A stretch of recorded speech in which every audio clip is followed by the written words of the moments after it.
South Goa या दोन शब्दातच एक वेगळी शांतता आहे ना.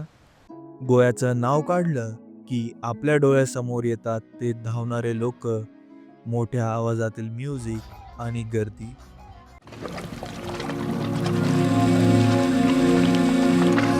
पण साऊथ गोवा म्हणजे काहीतरी वेगळंच आहे.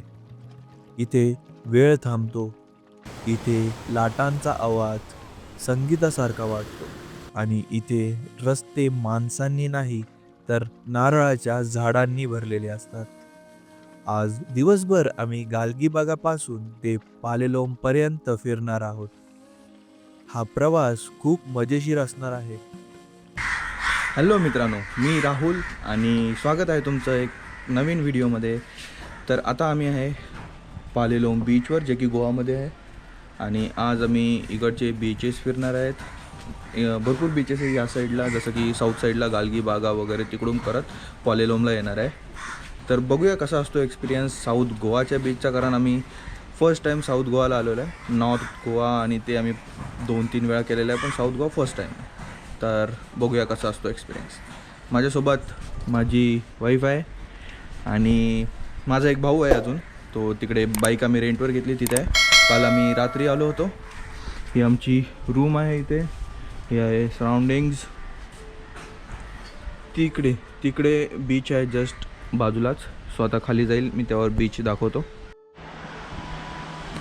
तो बस ही समोरच आहे बीच, पालेलोम बीच. आणि इकडे होते आमचे रूम्स मागं. साऊथ गोवा फिरायचं असेल तर स्वतःची सवारी असणं खूप गरजेचं आहे.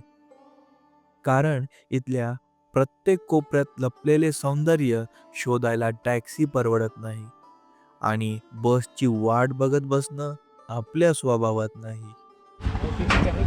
तर आता मी बाईक रेंटवर घेतलेली आहे ती एक, आणि ही व्हिडिओ बनवलीस ना दोन्ही. तर हा एक आपला भाऊ आहे आपल्यासोबत आहे, आणि माझी वाईफ आणि मी. तर आता पालेलोम समोर आम्ही बाईक रेंट केलेली आहे. आता आम्ही सरळ चाललो आहे गालगीबागाला. तर भेटूया तिकडे.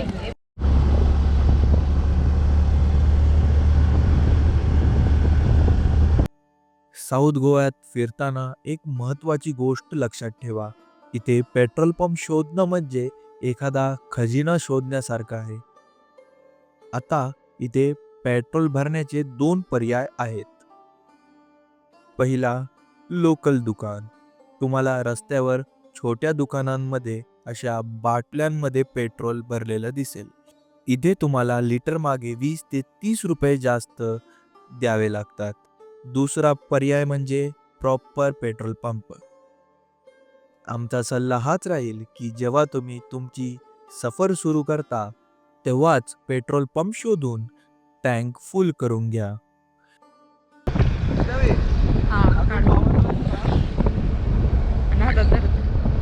पालेलोमपासून 20 मिनिटची राईड करून आता आम्ही पोहोचलो आहोत साऊथ गोव्याच्या एका अशा कोपऱ्यात ज्याला टर्टल बीच म्हटलं जातं, म्हणजेच गालगीबागा बीच. तर आता आम्ही आलो आहोत गालगीबागा बीचला. हा समोर आहे गालगीबागा बीच. इथून यायला असा रस्ता आहे. हे आमचे दोघं मित्रमंडळ. गालगीबागा बीच नाही येते जास्त, कारण कार पार्किंगला वगैरे जागा पण नाही आहे. एवढ्या ज्या बाईक्स आहेत तेवढेच लोक असतील बस, आणि आम्ही ठीक आहे.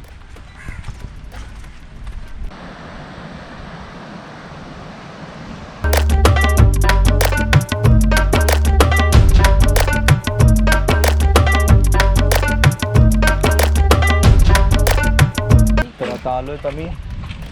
अरे बीच तर चांगला आहे, म्हणजे मस्त आहे, एकदम पीसफुल बीच आहे. काही जास्त रश नाही, काय नाही. इथे शॅक्स वगैरे काहीच नाही. इथे काही खाऊ नाही शकत. शॅक्स वगैरे काही नाही इथे.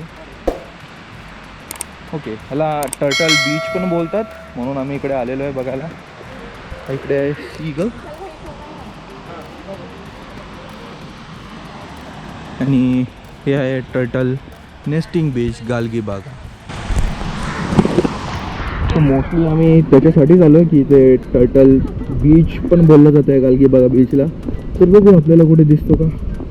टर्टलचं नेस्टिंग आणि टर्टलचं नाही दिसणार पण टर्टलचं नेस्टिंगचं दिसेल. ये भागो. या बीचची ओळख म्हणजे इथे होणारे ऑलिव्ह रिडले कासवांचे प्रजनन. आम्ही खूप उत्साहात आलो होतो की कदाचित आम्हाला छोटी कासवांची पिल्ले बघायला मिळतील, पण आमचं नशीब म्हणा किंवा चुकीचा सीझन, आम्हाला एकही कासव इथे दिसला नाही.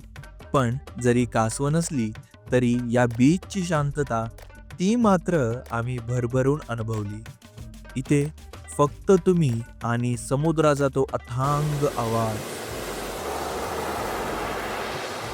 तर आता थोडा गालगी बागाला एक्सप्लोअर करतोय. त्या साईडला समोर चाललो आहे, तिकडं सर्फिंग चालू आहे. म्हणजे आय थिंक सर्फिंगचे क्लासेस आहेत, सर्फिंग शिकतात तिथे. सो बघूया काय असतं ते.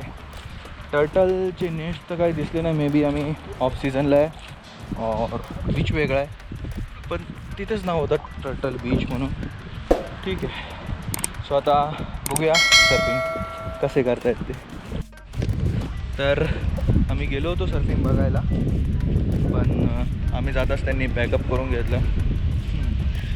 जो आमचा पोपट झाला आहे. आता आम्ही परत रिटर्न जातो आहे. खूप ऊन आहे. आम्ही नोव्हेंबरमध्ये आलो तरी आहे, म्हणजे बऱ्यापैकी ऊन आहे. तर चाललो आता रिटर्न सेकंड बीचला. आय थिंक तल्पोना बीच आहे, तिकडे जाऊ. बघू आता सेकंड बीचला. जर तुम्हाला खऱ्या अर्थाने शांती हवी असेल तर गालगी बागाला नक्की या.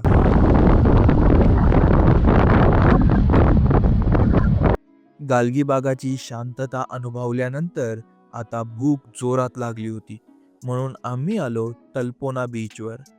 साऊथ गोव्यातले हे बीचेस इतके जवळ आहेत की एका पाठोपाठ एक तुम्ही सहज फिरू शकता.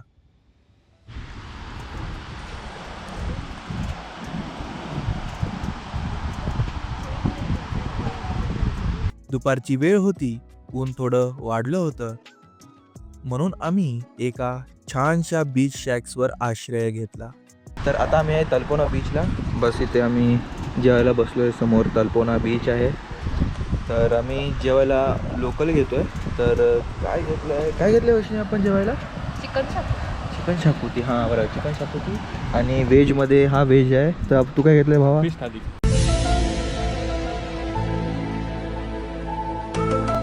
फिश थाली.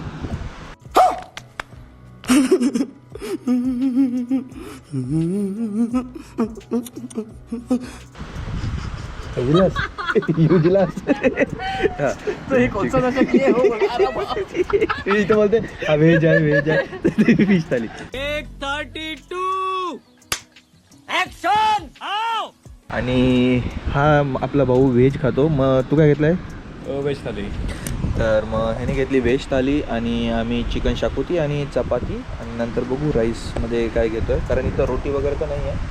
सो आता डिश येईल, खाऊन बघू कसं लागतो आहे. आणि हे खूप आउटसाईडला आहे, काही गर्दी नाही बीचला, एकदम रिमोट बीच टाईप्स आहे. आणि चांगलं आहे, म्हणजे पीस आहे एकदम, कोणाची गर्दी नाही काय नाही. सो आता बघूया खाऊन काय टेस्ट आहे. समोर अथांग समुद्र आणि हातामध्ये गोव्याचं अस्सल जेवण. दुसरं काय हवं? तर आता आमचं जेवण आलेलं आहे. ती आहे चिकन शाकुती, चपाती आणि व्हेज थालीमध्ये आहे डाळ, भात, चपाती, पापड आहे ते खाली. आणि ही कसली भाजी आहे ती आम्हाला पण नाही माहिती, बीट आहेत पण ठीक आहे. मला रेड भाजी आहे, आम्ही गेस करतो बीट आहे, पण ते बीटसारखा लागत पण नाही. आणि याच्यात आहे अचार. जेवण झाल्यावर आम्ही थोडा वेळ बीचवर फिरलो. दुपारची वेळ असल्यामुळे बीचवर चिटपाखरू सुद्धा नव्हतं. फक्त आम्ही आणि तो निळाशार समुद्र. तर आता आम्ही आहे तल्पोना बीचला. ठीक आहे, म्हणजे बीचसारखा बीच आहे, कोण नाही इकडे. तिकडे आम्ही जेवत होतो त्या साईडला, तिकडे तरी लोक होती, पण या साईडला कोण नाही. सो इथे जस्ट जेवण केलं. आता आम्ही चाललो नेक्स्ट डेस्टिनेशन नेक्स्ट बीचला चाललो आहे. तर तिकडे गेल्यावर भेटू. ठीक आहे, हे तल्पोना बीच.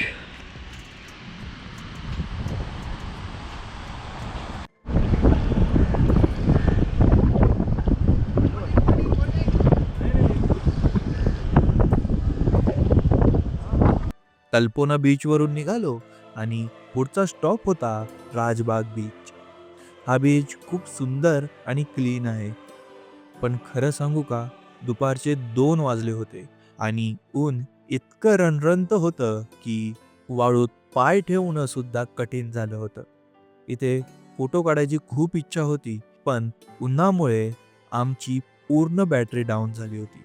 तर आता मी राजबाग बीचला, जो की थोडासा तल्पोनापासून थोडा पुढं आल्यावर बीच आहे. आणि ठीक आहे, म्हणजे नॉर्मल बीच आहे. बस इकडे ह्या असा डोंगर आहे, तुम्ही बघू शकता इकडे पुढे, आणि डोंगराच्या जस्ट इकडून पाणी, आणि समोर आम्हाला दिसतोय पालेलोम बीच. आणि हा फक्त इथून जो मागचा जो कवर होतोय ते ॲक्च्युली येथे याला 2 रस्ते आहेत. एक ललित म्हणून एक रिसॉर्ट आहे, त्याच्यामधून एक आहे, म्हणजे तो की प्रायव्हेट रस्ता असेल. आम्ही त्याच्यामधून नाही आलो, पण बाहेरून एक रस्ता होता, आम्ही तिकडून आलो. आणि आता आलो आहे राजबाग बीचला. ठीक आहे, म्हणजे ना इकडे वॉटर स्पोर्ट्स आहेत काय नाही, जस्ट तुम्हाला बोटिंगसाठी विचारते, बोटिंग करायचं का नाही ते तुम्ही करू शकता. बोटिंग करून बटरफ्लाय बीच आणि इकडचे जे बीच आहेत तिकडे जाऊ शकता. आणि बाकी काय राजबाग बीच ठीक आहे, म्हणजे डिसेंट बीच आहे, नॉर्मल, काही एवढा खास नाही. ना इकडे ना शॅक आहेत, म्हणजे काय नाही, जस्ट नॉर्मल बीच. आणि ऊन भरपूर आहे, ना बसायला काय झाडं आहे नाही काय नाही. सो ठीक आहे, हा होता राजबाग बीच. कसा वाटला राजबाग बीच? एक नंबर. एक नंबर होता. खूप छान, खूप छान. तुम्हाला कसं वाटलं? खूप छान. खूपच भारी आहे. आम्ही फक्त लांबूनच या बीचचे दर्शन घेतले आणि ठरवलं की आता जास्त वेळ इथं न थांबता पुढच्या ठिकाणाकडे निघालेलंच बरं. कधी कधी ट्रॅव्हलिंगमध्ये सगळंच तुमच्या प्लॅनप्रमाणे होतं असं नाही. अशा वेळी निसर्गाशी हट्ट करण्यापेक्षा थोडं रिलॅक्स होऊन पुढे जाणं चांगलं.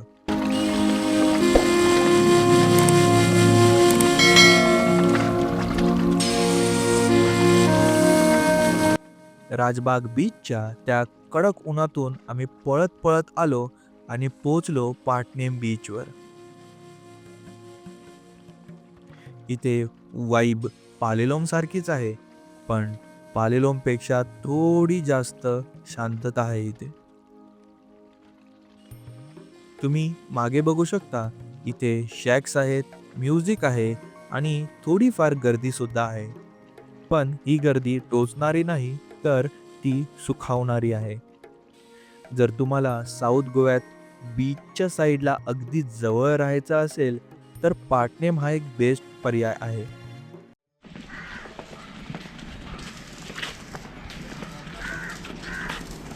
अखेर आपण पोचलो आहोत साऊथ गोव्याच्या सगळ्यात प्रसिद्ध बीचवर, पालेलोम.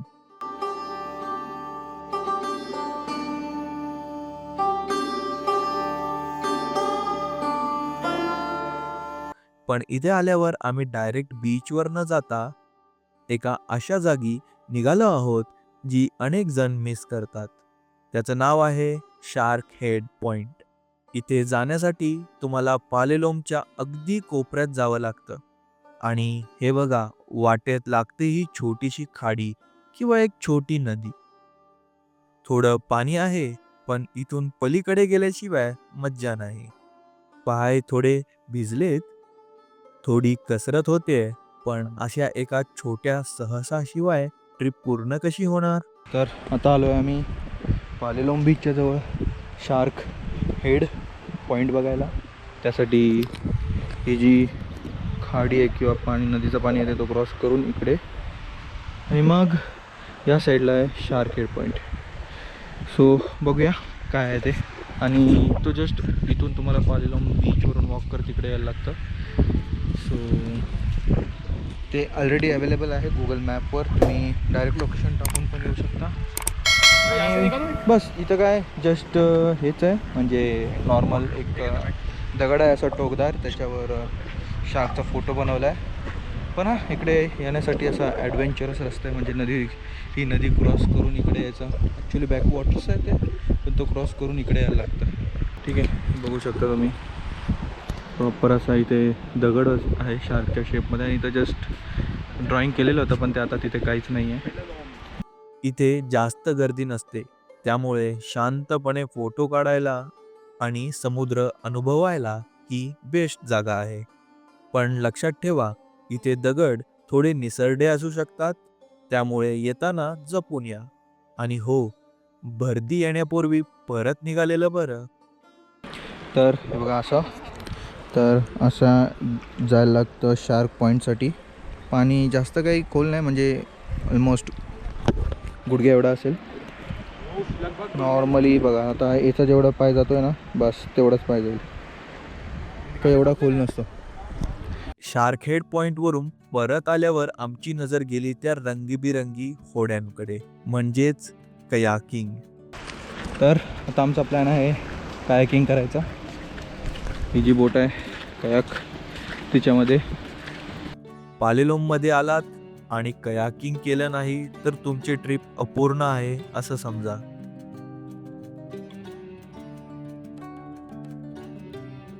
सुरुवातीला ते 300-400 रुपये सांगतात, पण आम्ही थोडी घासाघासी केली आणि आम्हाला ही कयाक मिळाली फक्त 200 रुपये प्रति व्यक्ती. बघू शकता. आहे वैष्णवी, विशाल आणि ते मी. एक्झॅक्ट पालेलोम बीच, हा पूरा पालेलोम बीच आहे. आम्ही बरोबर सनसेटच्या वेळी पाण्यात उतरलो आणि खरं सांगू का, तो अनुभव शब्दात सांगणं कठीण आहे. आता आम्ही आलो आहोत जस्ट हा आयलँड आहे त्याच्याजवळ, आणि पालेलोम बीच राहतो तिकडे लांब एकदम. विशाल तिकडे ते ह्याच्याजवळ गेलाय. बस सनसेट आता होईलच. जसा जसा सूर्य खाली जात होता तसं तसं संपूर्ण पाणी सोन्यासारखं चमकायला लागलं होतं. आजूबाजूला फक्त पाण्याचा संत आवाज आणि तो केशरी अस्मंत. इथे कयाकिंग करणं खूप सोपं आहे, कारण पालेलोमचं पाणी खूप शांत असतं. आम्ही लांबवर समुद्रात गेलो आणि तिथे शांतपणे बसून तो सनसेट अनुभवला. असं वाटत होतं की वेळ इथेच थांबायला हवा. जर तुम्ही पालेलोमला आलात ना, तर संध्याकाळच्या वेळी कयाकिंग नक्की आणि नक्की करा. तर आता आम्ही आलो आहोत घरी, म्हणजे रूमवर आलो आहे कायाक करून. आता बस थोड्या वेळ इथे चेंज वगैरे करतो आहे, आंघोळ वगैरे करतो आहे. आणि कारण आम्ही कायाकला गेलो त्याच्यानंतर बीचमध्ये पण म्हणजे होतो थोड्या वेळ पाण्यात, तर मग म्हणून घरी आलो आहे, म्हणजे रूमवर येऊन आंघोळ केली आहे.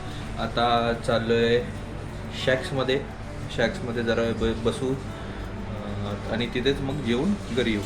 तर आजचा दिवस असा होता. आज आपण गालगी बागा, नंतर राजबाग बीच, तलपोना बीचमध्ये आपण लंच केल्यानंतर पालेलोम बीच लास्टला आलो, शेवटला कायाकिंग सगळं बघून आजचा दिवस इथेच एंड करतो आहे. भेटूया उद्या नेक्स्ट ब्लॉगमध्ये.